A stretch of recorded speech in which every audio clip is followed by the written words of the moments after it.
open this gate. Can you introduce yourself a little bit better than I did? Yeah, I mean, it depends upon how long we can go back.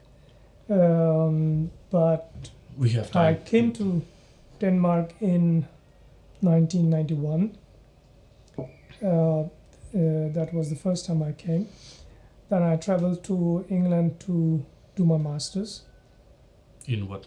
in what's called ethnic minorities in Europe. Okay. So Interesting. it is because my first degree is in law.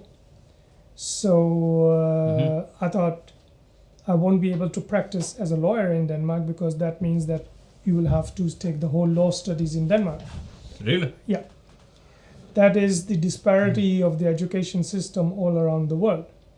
When you move from one place to another and the one system doesn't recognize the quality of the other education system or the material that has been used, then they will not allow you professionally to work in that field. But And can you that- just do top up? Some kind of... Like not the whole study. not in fields like law and medicine Okay. and things like that. Usually they would ask you to take the whole. Yeah, you can get some merit now because now that the system is becoming more universal, then you can take some courses from one to another.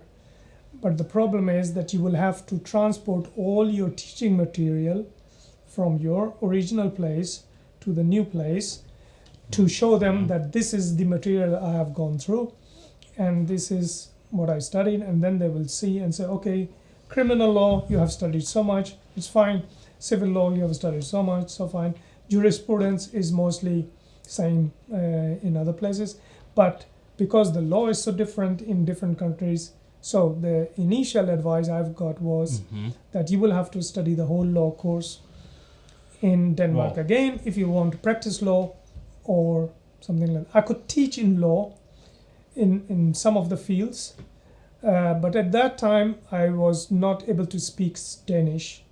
So the question was what you will be able to do when the law is almost all law in Denmark is written in Danish. True. So But in EU, it's not kind of... Most of the law is the same, right? I mean, European law. No, not all laws Or are based the on- same. No. International law I just is had business law, international so law it and doesn't business count. law is the same, but civil law and criminal law is different from country to country. Okay. And that's why countries like Denmark have taken a reservation on the law part of things. I mean, it's not controlled by the EU, the legal I know side of that it. in Denmark they have less EU than the rest. Yeah, of because the- they have some reservations on some points. much more than Yeah. Lithuania, for So instance. some countries have decided to not take that point of reservation, but Denmark has, and that's why also the Danish monetary system krona Exactly. is still working. Do you and think it it's is- for better It has been for the better for Denmark, yeah, so far? because in a position where krona is staying strong, then they have a stronger situation. But a monetary system is basically the understanding of the people. If the people understood the euro system and could calculate things just like all other countries have done, then that would be acceptable. But the Danish people and the Norwegian and the Swedish have decided that their kroner is not going to be under the euro. It is related to euro and to the Yes. dollar, but it is not controlled by the euro mechanism. You know, short note, I was living 2 times in a change to euro. Once in Germany, in the changing period from Deutsche Mark to euro, Yeah, and then in Lithuania from litas to euro. yeah. It was not fun It was not fun. at all. Why not? At least in Germany, I would say it normalized in maybe 1 year. Because, when we changed the currency, first half year, maybe 1 year, you earned the same amount of money what you was supposed to earn, but prices was going little by little up, Yeah. and salaries was going up really behind. So that period for one and because a they half were year not- was really not so fun. In Lithuania, I think it's still not fun Because the salaries are low. because the salaries are lower. Yeah. They are higher actually when you when you look at the salary in euros now, and if you calculate into Lithuanian currency, you will see that no one never was earning so much money. Yeah. It's ridiculous. But that is general all over the world. I mean, But when you see inflation, prices, they have it's, gone now pretty high. I mean, at least I can say that if you came to Lithuania with Danish krona and changed into litas, your buying power was much bigger than you are coming now and changing Danish krona to euro in Lithuania, in Poland, and basically in Eastern Europe. Yeah. But the thing is that if you look back at the Danish kroner and the euro exchange rate, it has fluctuated for some time. It was not for so five- bad like five, Swedish krona. 6, yeah, no. Swedish krona had The Danish krona has historically been stronger than both the Swedish and the Norwegian. It Yes. depends how much, but sometimes the Swedish krona has been pretty weak, up till 65%. Sometimes, yeah. So you don't get a 1-to-1 relation when you went to Sweden. You could get more than one. If you had 1 krona Danish, you could get 1.25. That's why some Swedes are working in Denmark or some Danes living in Sweden. Yeah. So you Because- get best from both worlds, Yeah. kind of. But for the most population, it's not a viable thing. I mean, it's a very, very small population that does pendle around. You even cannot feel it. I mean, Yeah. sorry. In Sweden, when the Swedish krona falls down or goes up, as a Swede, you cannot feel it. Or as a living in Sweden. Impossible. You can just feel when you drive to... You travel or you somewhere. want to buy something when you on the travel. international market. Exactly. And that's where the trade comes in. Because if your kroner is weak and you want to go and buy a huge Exactly. amount, then you have to pay more. So that's where, and in turn, Yeah, it costs the more. commodities that will come from outside Denmark, they will become expensive because the exchange rate has changed. Exactly. So But back to you, 1991. yeah, so I went to study in England and took my law studies from a place called School of Oriental and African Studies, which is under the University of London. And it is a very good diaspora of both teachers and students from different parts of the world. My supervisor was a German. Many of my colleagues in studies and also the places I lived were also internationally diversified. So in that sense, it was not a difficult thing for me to just mingle into it. It is not a little bit stressful when you have too many cultures in one place? No, I don't. I mean, Because you always need to adjust a little bit yourself, right?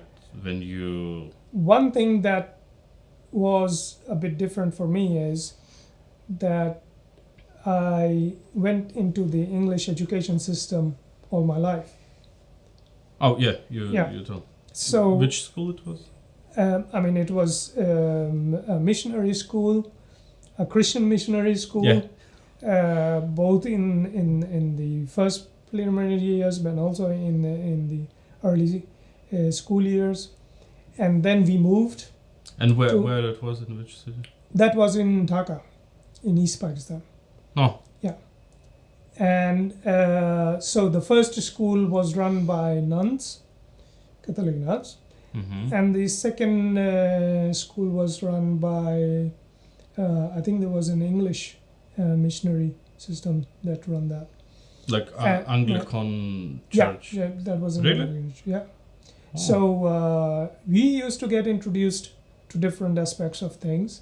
At the same time, because the major population was Muslim, so there was also It's like 90% Muslims in. in East Mm. Pakistan, Yeah. which is presently Bangladesh. That's Yeah, another that's why I history. was. That's another completely history. Almost. So coming back to London and studying over there was not a major difference, because when you have studied in an education system which is based on English language or on French language or on German language, then you get a lot of cultural things incorporated in the education things.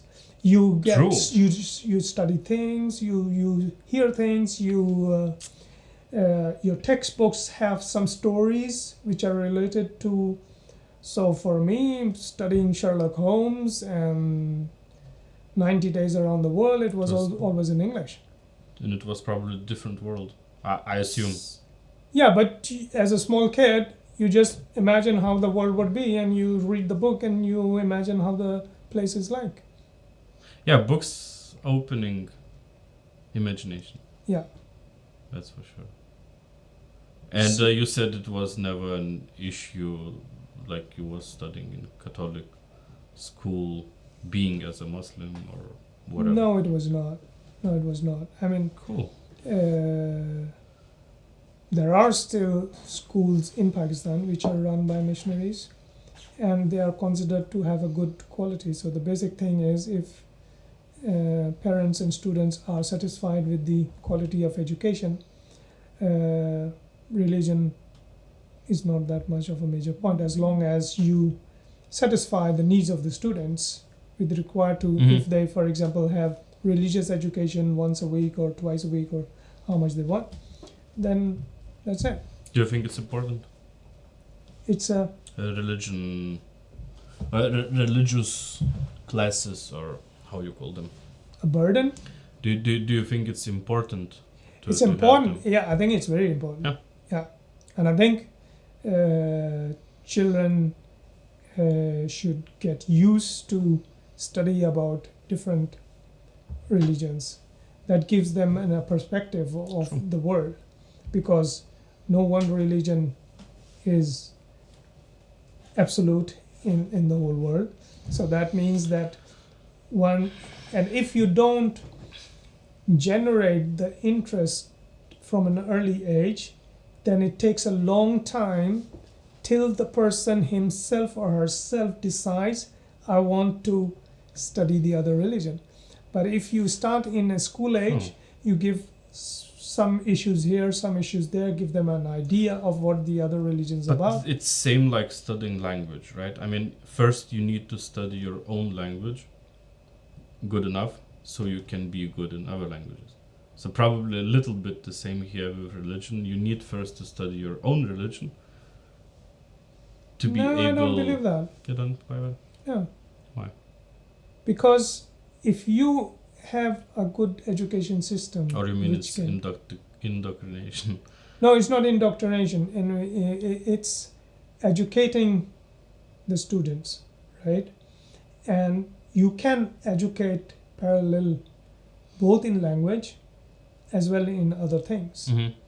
And I have been teaching bilingual students for many years, and yeah, you lay emphasis on the first language, but a child, I'll give you an example. We had a neighbor whose father was Danish, mother was English, and the mother constantly spoke English to the kid, and the father spoke Danish. That's one example. And the kid was small kid, It makes sense. fluent in both languages. Yeah. So No problem. where is the emphasis on the first language? That depends. But what happens is, if both your parents are from the same language group, and Yes. the education system is a second language group, then you have a kind of a friction because the parents don't know the education language so well, and the education system doesn't know the other language so well. But And in culture. an ideal situation, if both languages understand the importance of each other and say, okay, we will lay emphasis on and the children can learn both.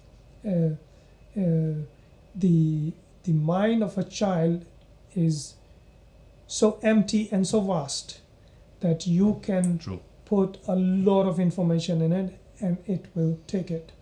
There can be some students who will have some difficulties, but a majority of students, if given the We all have opportunities, limitations, if right? given the opportunities, they should be able to take on both the languages. I became trilingual in a small age. Yeah, my because- kids are now trilingual. Yeah. Easy. So I'm not, maybe easy, it's too easy word to use, but they are good enough in Lithuanian because we speak at home. They are really good in Danish English we are because they're going not to English system. Danish Yeah. kindergarten, and they really enjoy to play and talk in English In English. because of TV and Yeah. YouTube. Yeah. But It's that is because kind of playing language. I because would you say. at home have emphasized that they should be good in Lithuanian. We are trying, Yeah. So but and it's if not the just in education Lithuanian. system and if the education system had supported it and said, okay, we will try to support these students who have other languages so good as well as much as possible, then it would have been very good for all these students. And in Copenhagen, for example, you have huge populations of the same language group. Mhm. Yeah, you have Arabic, you have Turkish, you have Urdu, and so on. And they miss it because the laws got changed, the government changed the laws, and then they didn't let the schools to go on teaching on the same levels. So that was a big setback for the language groups. And now there's So always this. you mean now it's more focused to Danish language? Yeah, it is. I can feel it in the kindergarten because we kind of feel a little bit press that we need to help them as teachers to teach our kids also at home Danish. Yeah. But I said, look, at home we speak Lithuanian and we was not thinking to start speak another language. I mean, not Danish, not English, not German, whatever. First. Second, I always try to say, like when they say, juice, I say sultis in Lithuanian. Other way around, when they say sultis, I say house in Danish. Just to... Yeah. And we got to this point when I'm asking just Lithuanian Danish, but we also say, but in English. So you bring third language. And actually they are bringing third language. Yeah, English has become a part of the education system to the extent that they are also teaching in the first class now. It's good. Before it was from the 5th or the 6th class they used to start teaching English, but now they already start from class 1. So. But it's good. I mean, it's for the best. Yeah, but those who want to promote more Danish things, they would say, well, it's a wastage of time and energy and funding of that system. So why not concentrate only on one thing? So that's the difference between the unilateral and the multiple culture system. I kind of feel for both of them. I mean, they are right, it's Denmark. You need to learn Danish. You need to adapt to their culture more than they will to yours or mine. But the question is, does the Danish system has to actively work to dissipate the first language which the kid already has because his or her parents are from another language? Maybe they feel like they are failing with integration. It could be. Yeah. I think so. Yeah, that's one of the arguments that is used by politicians, that because we see that some of these people in the population don't integrate because they're speaking another language and because they don't learn the culture. But the thing is that educating is just like wax. If you harden up, you will have difficulty working with it. If you soften up, you will have more easy working with it. So that's the issue also in politics. If the politicians looking at the educational system think, okay, let's work softly, let's see how the pedagogical things work in the education system, and we kind of change according to that, instead of saying, no, we want everybody to be best in Danish first and forget the other language, then you harden up, and then the cracks come. Maybe I was working in export field for too long, but I always look at these things with integration from this perspective, from export. I always think that instead of trying to make everyone Danish, air quotes, here, you should look at them and say, okay, you are from Lithuania, okay, you are from India, okay, you are from Pakistan. How could we use you to strengthen our partnership with Lithuania, with India, in the future when you grow up? So you feel yourself in both worlds. You feel yourself both, let's say, I don't know, Chinese and Lithuanian and Danish. And then you maybe, we should, as a society in Denmark, we should push you to... see, there is this other concern from the... It's at least how I see things. Some educationalists and some politicians, that if the kid still has a relation to the other culture, they will not integrate in this culture. That is a concern for some of them. But it is pure nonsense. That is pure nonsense. Because a young person, a child or a grown-up person, doesn't get harmed by learning more things. You get harmed by learning less things, because then the disparity becomes they evident. confuse too much integration with assimilation. No, they're not confused. No? They want assimilation. They want assimilation? Yeah. For that part of the political parties. Because, I want as much as we can integration. And I want to integrate myself as much as I can into Danish society. Because I'm living here, right? If I will go to live somewhere else, I will try to integrate myself in England or whatever. But I will never, and I repeat, I will never try to assimilate here. Why should I? Assimilation is usually not by choice. So your choice is something different, but if the system forces you to be assimilated, look at the American history, look at the colonial history, and so on. It is not by choice, it is by force. In America, it was a lot by choice. In US, I know one friend, because I'm half German and he's you are looking at American. the present perspective. If you go back to the Native Americans, what happened with them? But Denmark, there was not a question of integration. They should either assimilate, become like the colonial persons, or they were sidelined. Yeah, but they were put that in reserves. was back then, right? And then comes the slave history. So. Yeah, the slave history is another thing. Is that integration or is that assimilation? Now? or back then? In the beginning, it was complete apartheid. It was a disaster. Yeah. And you know what? It still is. It still is. Yeah. In some countries, we still have the same. if someone thinks that today, in 2021, we are so much better than people 100 or 200 years ago. It's stupid, I think.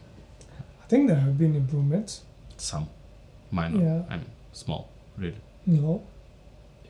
In some parts of the world. I mean, slavery is banned now. So that's an improvement, isn't it? Depends what we call slavery and how is try the to give me an package. example where you would have slavery in the world. China, for instance. Yeah, Child labor, yeah, a big Western companies knowing that, and we in Western world knowing that and buying stuff yeah. from these factories. Hmm. People jumping from roofs. I mean, Yeah. Muslim minorities Hmm. in gulags in China. Yeah, I mean, it's nothing changed, or not so much. yeah. So And slavery was allowed by law. back then, in some countries, yes. Yeah. I mean, but I'm just arguing that some things which are not called slavery today doesn't mean it is not slavery. Agree. So that was my Yeah. point. Yeah. But we went a little bit too far from the start. So in England, when you finished your education, Yeah, so I came back to Denmark. My wife was in Denmark at that time, and I studied in England. Came back and I started working with the Danish Red Cross with the refugee asylum system. And that is another very important and very interesting discussion about what's happening with the refugee systems in Europe and in other parts of the world, Australia, for example, in Canada, in the US. What is your opinion on that? Really short, I mean. The thing is, When you say interesting situation, what do you mean? the interesting thing is that the mobility of the people has increased. That A lot. means you will be facing a lot of migrants. You will be facing a lot of refugees who will turn into migrants, right? One thing is that you are a refugee in your local area. But once the refugees start to move in mass, yeah? And Like that's in what Germany, happened it in was Syria. That's what happened in Syria. 2015, right? 2015? Yeah. Sweden and Germany. And they try to lock down their borders, and nothing was prepared for that. And why is that? Because the international community, the international bodies had neglected what's happening in Syria or around Syria. It's the same situation in many other countries. But a lot around Syria. I mean, a lot around Syria, because that. But you know, when we was moving from Africa somewhere, and we said I'm want to get asylum because I'm from Syria or whatever. Yeah, that was maybe too much. Well, in the case of Syria, the West had a very serious problem of conscience, because they were supposed to intermediate and lose the conflict, right? They couldn't, because the Russians jumped on one side, the Americans stayed on the other side, NATO stood on the other side, and once the Russians are in the game, then it's not a fair game. Strange, yeah. Yeah. And actually, we are doing now a lot in Africa, in Mali, Sudan, I think, Niger. I mean, Russians have a really strong hand in Africa right now. Yeah. Also, China. China is playing its hands around, and that's what also happened in Libya. Completely devastated the land. Yeah, you couldn't get away with Gaddafi, but you had no plan at all of what to do after Gaddafi. Don't you think that was a mistake? Sorry? Don't you think that was a mistake? Of? Gaddafi. To remove, I mean, Libya was not so bad before. Thing is that I have experienced dictatorship in my own country, military dictatorship. I was born in Soviet Russia. Yeah. And So tell me about it. And the thing is that the initial stage of the dictatorship comes because the system is falling down. They grab the situation and then they say that the system is falling out, we need to help the country, we need to help the people, let's take power, we will do it. And then their own sticking to power, greed comes in. And they say, okay, usually they say that we will have elections in 1 year or 2 years or 3 years. That gets prolonged, and then they sit for not many hours, for many years. And that's where the people then start to revolt and get rid of them. In the case of Gaddafi and in the case of Saddam, for example, in the case of Sadat, for example, Sadat was also a military dictatorship. Yeah, many of them. Sisi, the present Egyptian president, is a military dictator. So, and that's what's happening in many other countries as well. Yeah. But the point is that when a dictator is sitting on a system, he and his team, or she or team, is running the show. Once you remove the dictator, you have to have a backup plan of what because to do. You have a big vacuum. Because there will be a vacuum, and there will be either an explosion or an implosion, and the system will fall down. Or someone will come to influence the country. I mean, when you take now that's one of the things. That's Belarus, right? That dictators always do. They remove the people who can take their place. One by one, they try to isolate them. At least they think so, or they try to do so. That's what they've done. Yeah. But I think it's stupid. They are stupid because you cannot kill everyone. No, you're not. No matter how hard you try, you will not kill everyone. It's a question of look at Stalin and look at. Subordinate the population to the extent that they will not rise up, and it happens when that's the idea.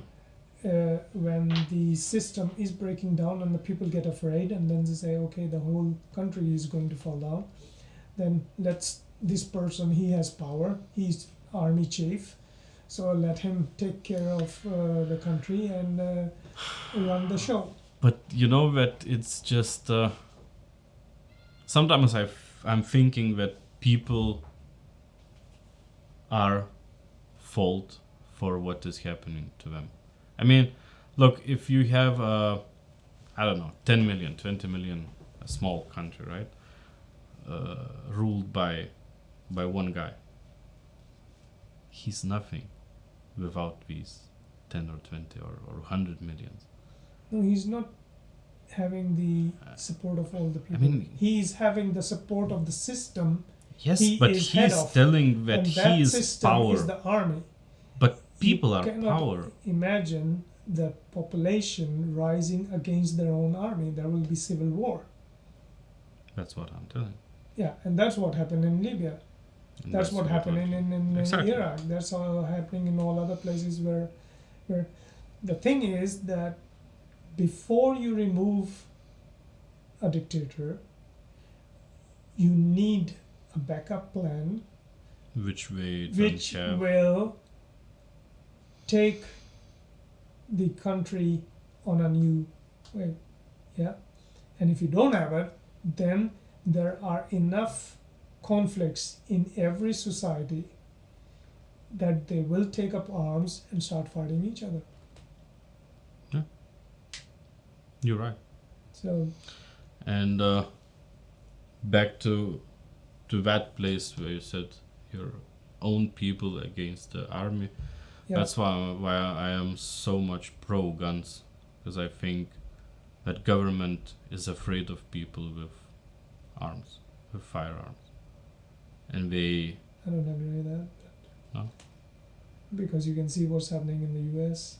and they have been pro-gun. I mean, Europe is Not all. in Europe, you're not allowed to bear gun. No. Allowed to bear guns in public. You can have some hunting guns or live rifles, but you cannot wear them in public. I just but had in- one episode with a guy. Hmm? We were talking about firearms in Denmark. Actually, Okay. it was very first episode Hmm. we did, and again, it's a way bigger discussion, Yeah. pro anti, but I see more pluses. What will happen? More people, more guns, guns? more people will die, or you will try to lose it more democratically and peacefully. Because guns means actually that you need to use it, and if you Not- use it, you will not- kill some people. Not What necessary. will you use it then for? Not necessary. I mean, they say What would you use a gun for? if you want to have peace, you should prepare for war. Yeah, that is as an institution, not as a general public. Why not? I mean, when look, bad guys you will need get to will get. prepare an army for war.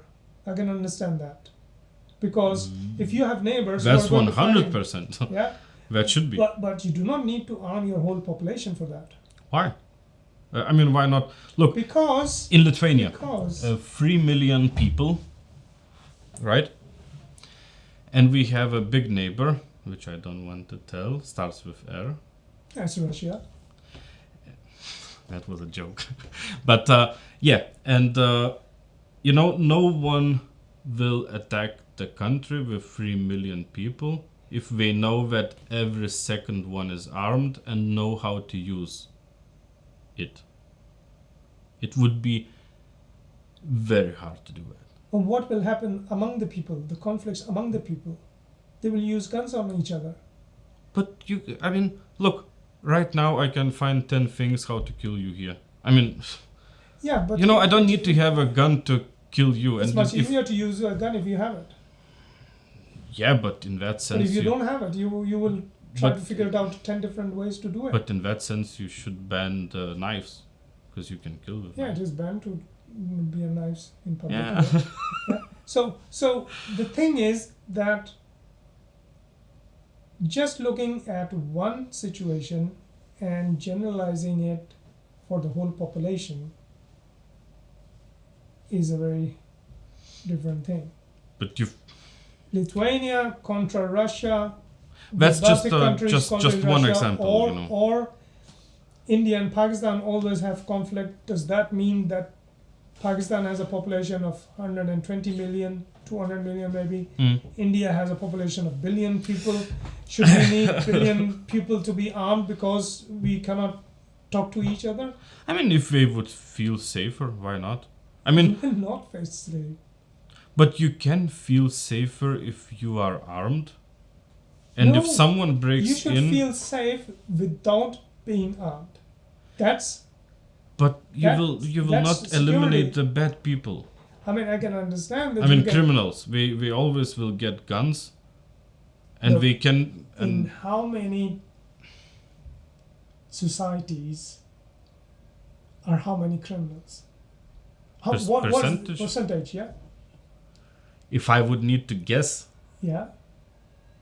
below 1%. It's a very, very small percentage. It's just a guess. I don't know. And just because of that 1%, or let's say 5%, you are going to change the 95%. That If makes no we- sense.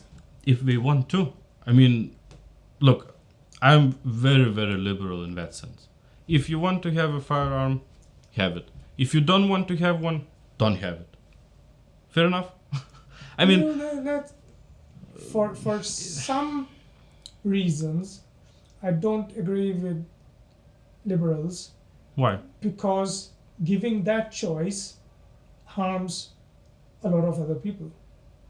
One person with one gun Not can shoot a lot necessary. of people, and that's what happens many times. Happens. Yeah. So, But that's if why if don't- If you take away the guns from the general public, and you have a police system, a security system, that can control the criminals. If I you understand that there is need to control in places where the system cannot control bandits and criminals. I can understand the use of For instance. having arms. But in general, you do not need to give an open invitation to everyone and say, let's have arms, it will solve our problem. You know, when I say that if you want a firearm, you should have it, I mean, you should have it if, and it should If be... you have a problem. No. I mean, if you are psychically stable, you know, you could have one. But if you are unstable, if you are on medication, for instance, it should be no discussion for you to have a firearm. I mean, if you are on, look up how it goes in How many countries do you know that there is allowed to have firearms in public? In Europe? the first one falls... In Europe, is there anyone? I think so. Yeah, my one friend from Czech Republic just got a firearm. But does he bears in public? Yes, he can. But he has got a license, yeah? Of course. Yeah. Just with license. Yeah. I mean, I couldn't think buying guns like in grocery shop. You Yeah. know, I mean, But doesn't make sense. there is a very few examples in Europe, right? I can give the example from my own country where arms are allowed, Mm-hmm. but not a major population bears it. There is one province, the province which is close to Afghanistan. Mm-hmm. It is historically been a place where people have have arms. So people train their children in using arms and so on, and it is allowed to be around. But it is a small tribal area. But you think it's Which bad is- or what? It has been bad for the local people here. I think, you know, when you said they train kids with firearms, I think that you need education for that. You cannot just, as I said, you cannot give firearms in grocery shops to buy. It should be education. It should be... So you mean that a person who's Licenses. coming to buy an arm, you first need to ask, are you mentally okay? Are you educated? At least. And so on, and then give an arm. They will say this is discrimination Why? In which sense it is discrimination? because you are discriminating between two ordinary people. Yeah, but if you are Education. crazy, you cannot have a gun. Yeah, if you are certified crazy, but if you have some other smaller disturbance, then Look, You are not I think crazy. if you are drinking or having some antidepressants, no, you cannot have gun. we don't need to go into the illegal part to make the illegal legal again. Yeah, I mean, drugs or this and that, but the founding issue is here that do you give an arms license on the basis of education, on the basis of how much money he has, On or on the basis of his education. health, because a person can be taking Yes. severe medicines but Yes. still need protection from bandits. So what will you do with them? What would you say to him? Try another way. I mean, you Try what? try another way. I mean, you cannot have a gun if you are not stable in your head. That's no discussion. That is easy to say, but how would you judge people coming into your shop? Not into the shop. You cannot get the license. I mean, in Lithuania, you need to go to a psychologist Yeah, to talk to them, yeah, and they need to write that you are okay, you are not crazy. yeah, You know, that's it. yeah. And if the doctor says you are not crazy, probably you are not crazy. Probably. Probably. Probably. You know. And Yeah. I mean, it's not easy to get a license, for instance, in Yeah. Lithuania. But in countries where there is easy to get license, there are no conditions. There are some conditions, yeah. But no I am such against condition that. as- If it's no conditions, it's same like yeah. But I still don't It's too crazy. understand your point that to get security from 5% of the population, 95% need to bear arms. These few percent. You need to find some other solutions. But these few percent can make a lot of bad things. Yeah, you need to take care of that instead of saying that this is the problem for the whole majority. I agree. Hmm? In perfect world, you should fix these people so they don't want to be criminals in first place. Yeah. And But historically, there will always be criminals in society. you will never create the question that again perfect is world. how much criminality is going on, how many percent of the population is involved in it, and what can the system do about it. But look, one could assume that if the country living conditions are good, if they can afford to live nice life, it's supposed to be not so many people who want to do bad things, right? I mean, not as many. Because usually you have a high criminality rate in countries which are struggling, poor countries. Really? Do you agree with that? No. No? I think so. I mean, the US is one of the biggest monetary systems in the world. They are rich as ever, and their crimes rate as high and even worse than other places. And it is the rich who wants to get the arms. Why? Do you think it's the rich who wants to get arms? No, look at Texas. I mean, they are all armed, and in Texas, they have big ranches and they. But in and Texas, they have a lot of- criminality rate is lower than in these states where firearms are not legal. Because not in all I don't think there is a state where it is not legal. Firearms in most countries or very states hard in to get. California, as so far I know, it's very hard to get firearm, Yeah, and it's almost no one has it. yeah. And criminality is very high. I mean, California is becoming third world now. I can understand that if you are living in the wilderness and you want to go hunting or do things like that. Yeah, you that's need- for sure. You I need mean, to have some arms, but when you are living among populations, and then say that because the 5% of the people among us are criminals, and I want to be safe from them, then you know, it is I a very love different I loved disproportionate thing. one saying from one guy, pro-gun activist, I think he is in US. He said, "I will give all my guns. The same second you will take all guns from bad guys, from these few percent what you are talking about. Yeah. If the government, But he's putting a condition which is impossible. yeah, So why not talk about possibilities instead of saying the one guy who says that has an impossible condition and we follow that?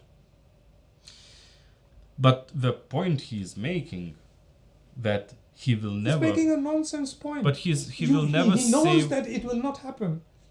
Yeah, but that's the point. I mean, he will never feel safe enough in It's a not a society matter of to him. be It is to the be without it is the gun. matter of the concept that having arms or not having arms in a general population. He is saying, your activity is saying, if you take arms from all the Mhm. bandits in the world, then I'll give my arms. You are one of the bandits. Why? Look, I would love to have a big gun at home. For what? In that case, if someone will break into my home, How many years have you lived and how many times has there been? and that's what I want to say. And Huh? I would love to not use this gun even one time in my life. Yeah, I would love to not to use it. yeah. That's the whole purpose.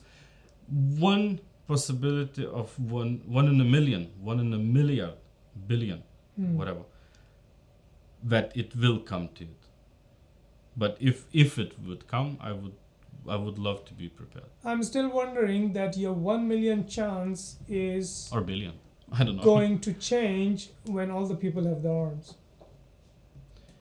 because then even an Interesting ordinary point. thief will say, I have arms, I can kill you, and you can't do anything about it. But if you were coming in just stealing, not without an arm, then it won't be a robbery or a serious situation. Do you He was- believe it's hard today to get a legal gun in Denmark?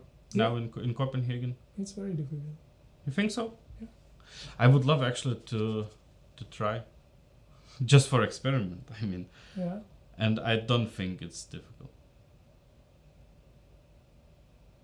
I think Yeah. it's little bit should be little bit more difficult as to get drugs, but It's the same thing. I mean, we are not going It's not choosing between illegal things. it's not It's impossible. illegal right now for drugs. It's illegal to have guns in public in Denmark right now. But So my point is just simple. If we would have now licensed guns in Denmark, it would be still easier to you get illegal gun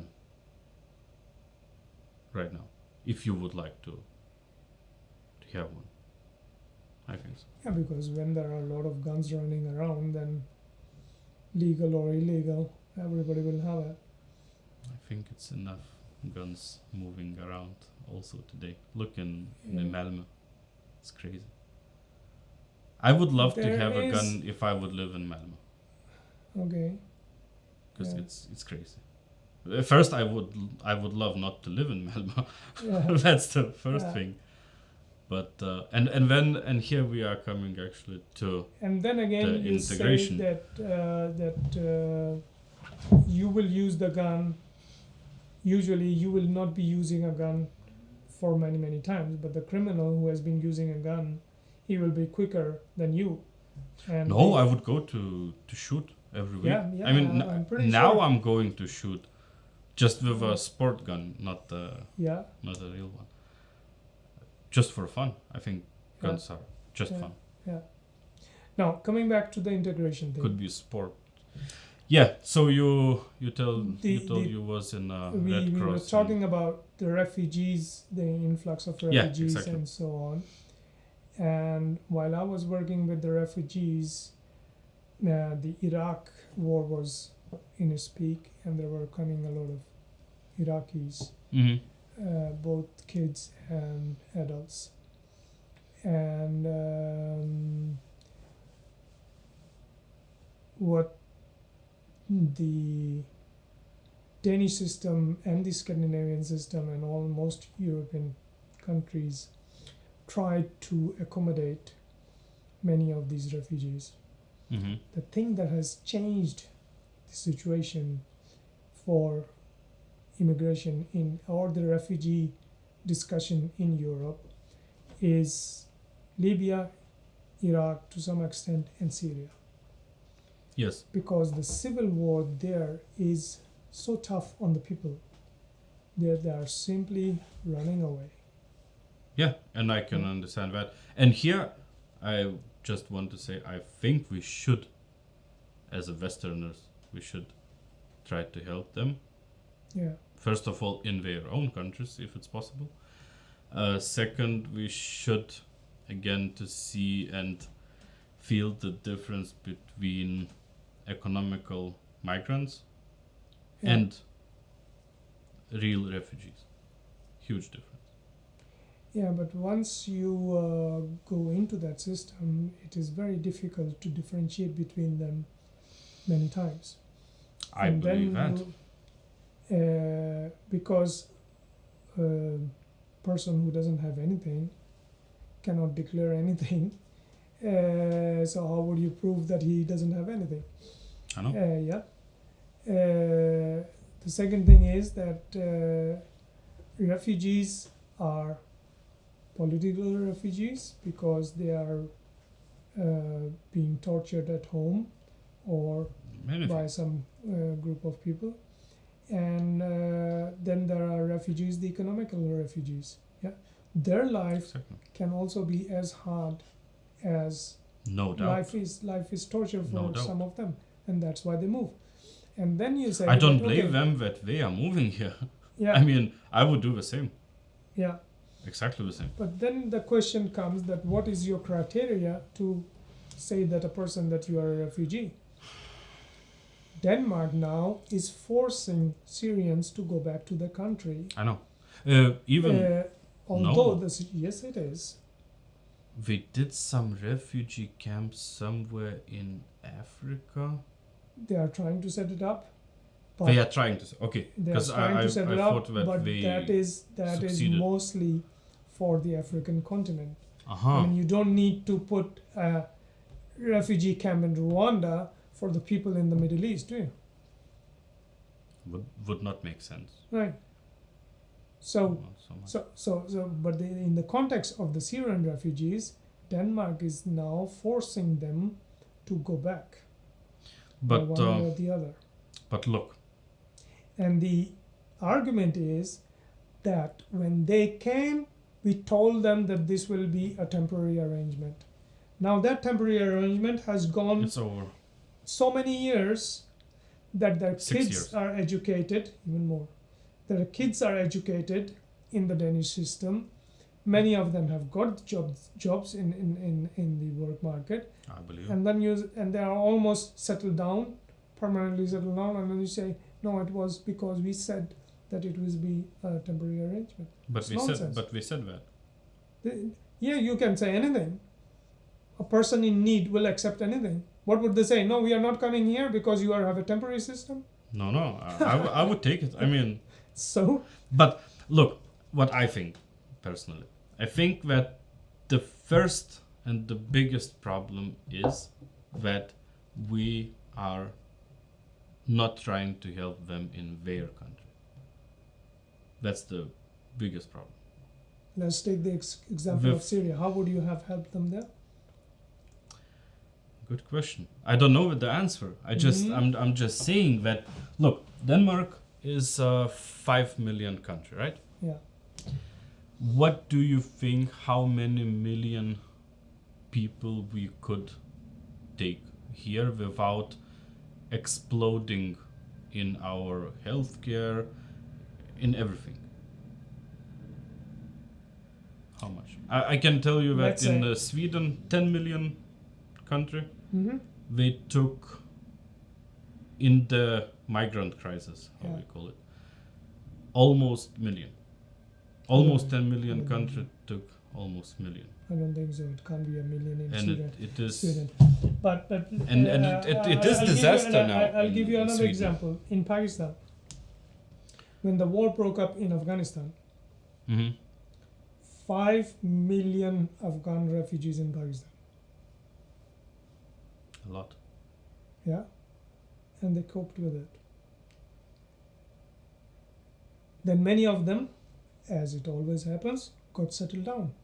But- I studied with Afghans Question: who were living just in my neighborhood. are you far away culturally from Afghans? There are two different cultures, Yeah. but not very far away. If you could give an example in Europe. They have a different language, Yeah. and there are many other cultural things where they are different. I think it's not such a matter of culture, but it's a matter of making up your mind and say, okay, we have so many resources and we will do it this way. The other way is not But compatible for us. But what happened was that Europe as one started refusing them. One country after another, after third, they start blocking Yes. them. Yeah. and I can understand And that. that was a very big mistake. Why? If Europe had stood united and said, okay, Syrian, how many can come? 2 million? We distribute it. I would not see the problem if just 2 million from Syria would come to whole Europe. Not at all. So that would have solved the problem, wouldn't it? I don't know. I really don't know. You are saying that there wouldn't be a problem because Europe has the I resources. think it wouldn't be 2 million people The in Europe. How stupid 500? thing is, the stupid how thing many is, millions we are in Europe? 500, I think. Yeah. Something, close to- 550 maybe. Yeah. So 2 million, it would be nothing. Well, But it would be something. But the basic question is that are you just looking at your situation now, or are you also looking at how the future will be? In Denmark, and that's what in I'm a little bit afraid. about 5 years, we will be requiring hundreds of thousands of people to work. Where would you get that from? Because the rest of the European population is also dwindling. I'm They are afraid you are falling not down. right. I'm pretty much, You know why? I'm working with manufacturers Yeah. in Europe, yeah, and they are now, for now, struggling with people. But the level of digitalization, yeah. it's exponential. I mean, it's going so high. Can you take care of And- your sick people with digital only? Can you take care of the old people digitally? Can you take care of the kids digitally? No, but many So- things can be done. Yeah, it can be done. You can fully And automate actually, the whole system. I would be more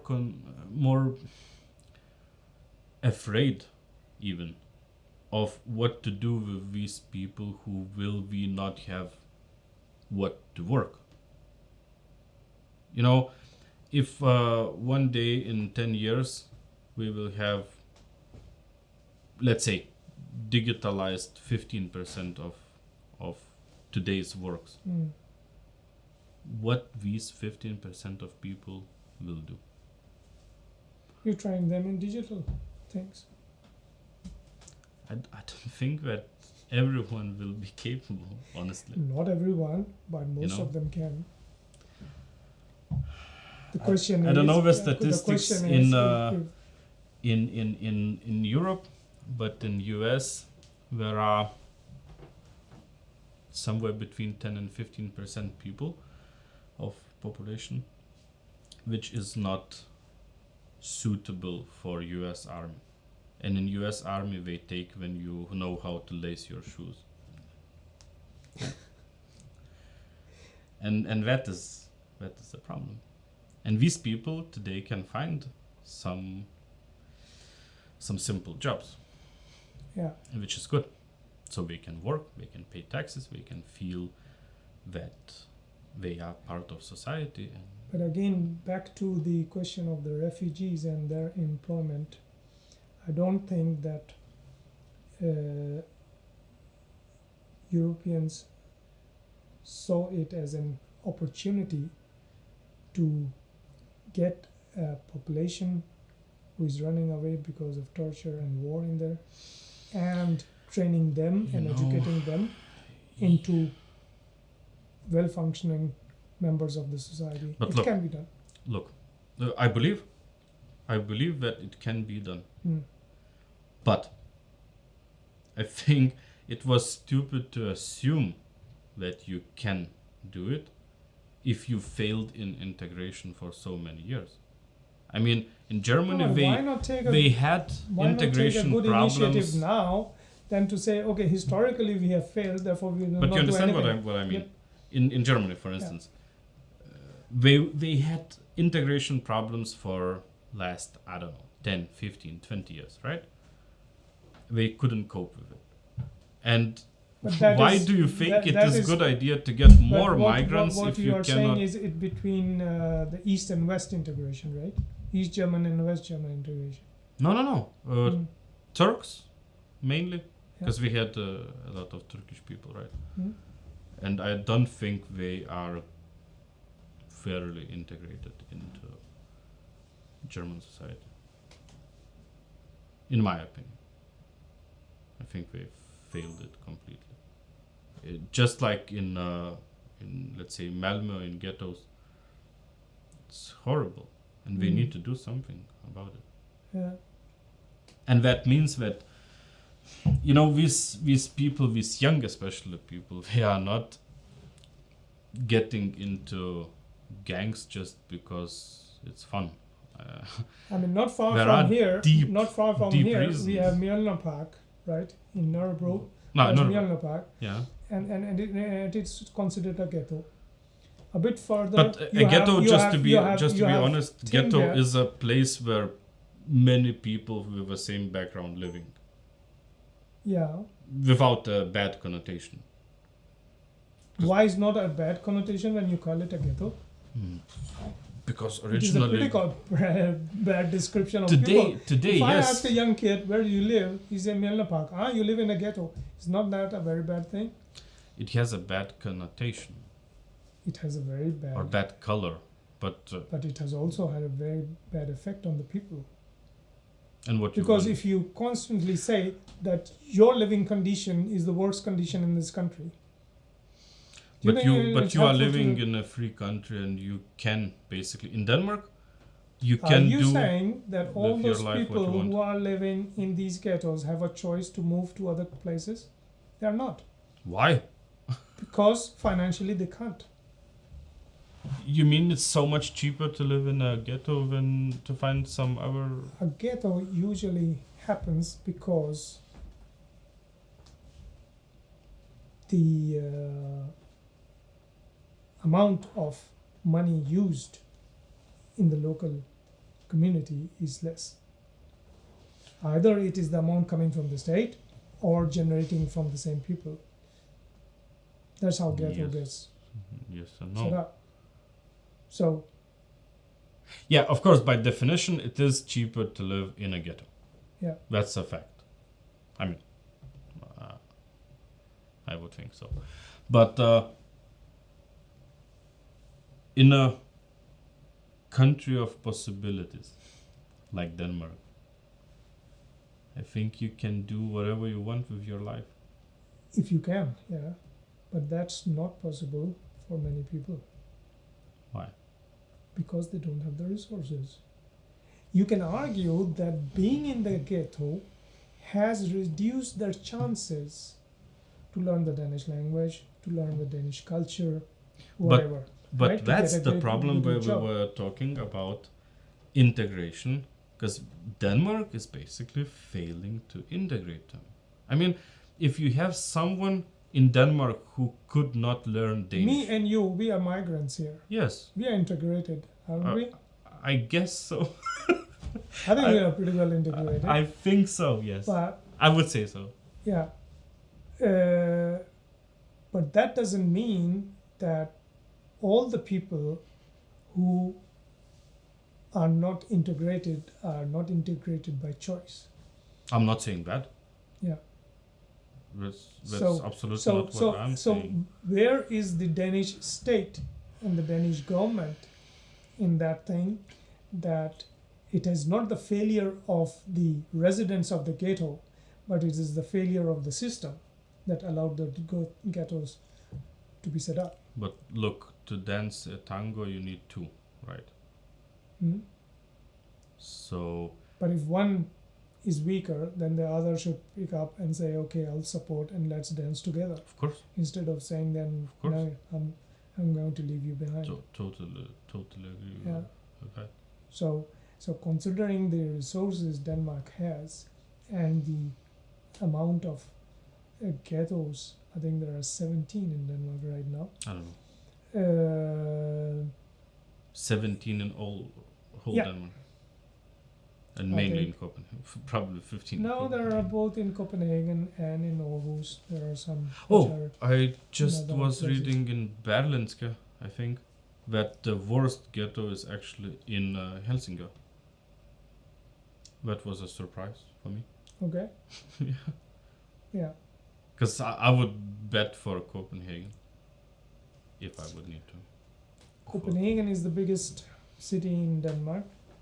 It has the Capital. biggest population as with respect to, and so, of course, the number of people.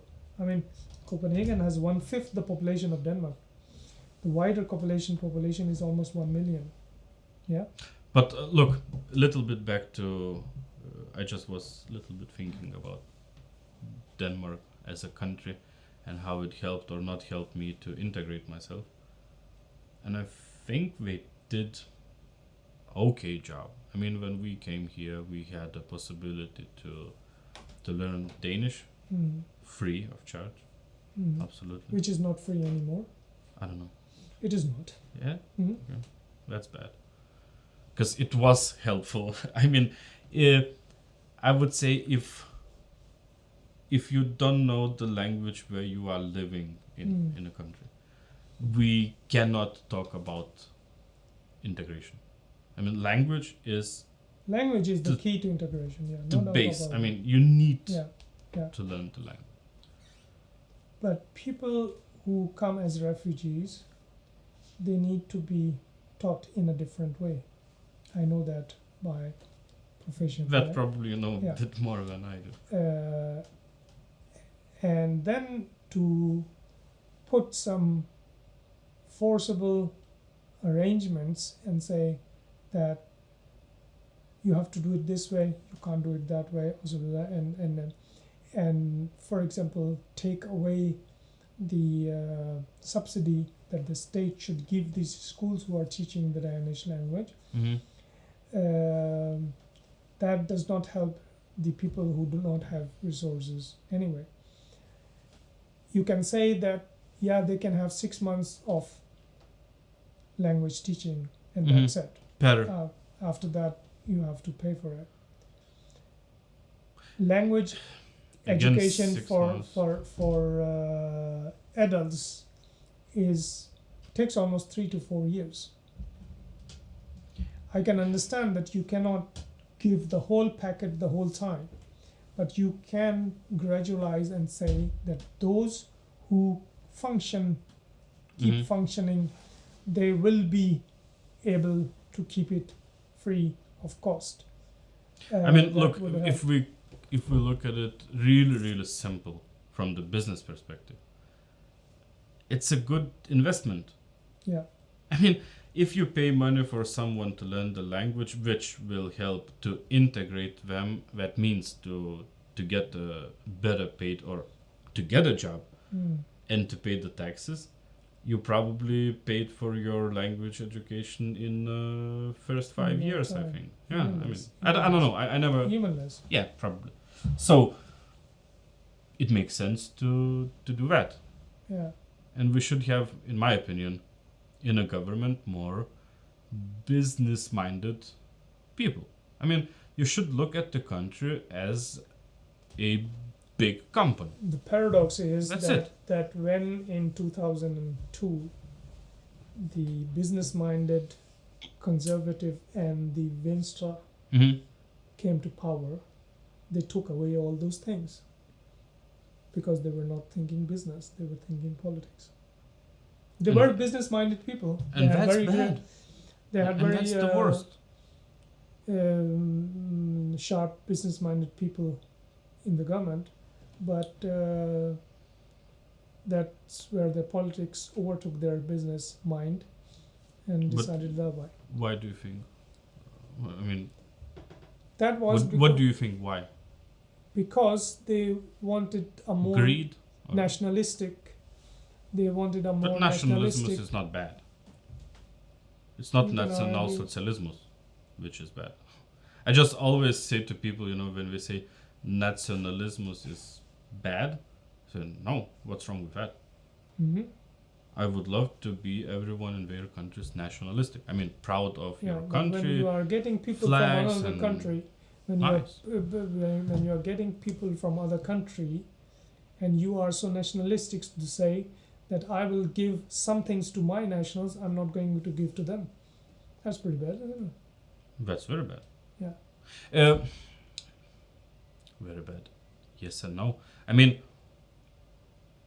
I'm not Danish, right? Mhm. And if someone would come and say that Danes should be first, I would most probably agree with that. Because their parents built this country, and I came here just 10 years ago. So my contribution to their goodness, to the whole, was really tiny project. Yeah, but in the future, when more and more foreigners will come to work, would that argument hold? Question is, do we need more and more foreigners come to You work? will have to, because once your population is going down, You will need people just to keep the Again, system working. I'm not sure about that anymore. I was Okay. always been told, and I always thought that you will need to keep the level of people because you need get taxes and to get the system working as you are saying. But the last, I don't know, 5 years or so, you can see that it's really improving in a robotization, Yeah. and that keeps me being a little bit skeptical about this. If we need more people. Oh, I think Touch. we have jumped along different A little bit, regions and different topics. One thing that presently is much in the media, that is what's going to happen between the US and Russia and China. Yeah, I would be It's, more concerned about the US and China, not US and Russia. Okay, why is that? Because I would be more afraid of China than Russia, economically or militarily? in both sense. Yeah, I think so. because China has become such a big power, both economically and Huge power. militarily. Huge power. They don't show their muscles like the Americans and the Russians do. Not yet. But if required, they can cause havoc. Are you afraid of that? No, I'm not. I mean, not personally afraid, but in general. In general, yeah, because Why? with one-party system, then there is only one direction. It's never yeah? good. You are not going to It's never have good. so much what the rest of the, I mean, in the US, if they declare a war, Mhm. then the people say, I'm not going to fight this war, right? But in China and Russia, you can't You do are that. going. You are going You to. are going. Yeah, and So- the biggest fear what I have about China is, as you said, one party rule, Yeah. and it's communist. Yeah. And we know it's bad. I mean, we tried in so many countries communism, and it always fails, and it always brings a lot of blood, and it's always bad. And I actually was thinking this time, but maybe we can try to talk next time a little bit more about education and integration. I mean, how it is possible to use educational system to integrate, because I think that's where we in Western society failing big time, a lot. Yep. Let's try that. But that was a good intro, I would say. Yep. A little bit probably long intro, but It was okay. I hope we will talk soon Let's hope for that. bit more. Yeah. More deep. You Thank you. know. Open this gate.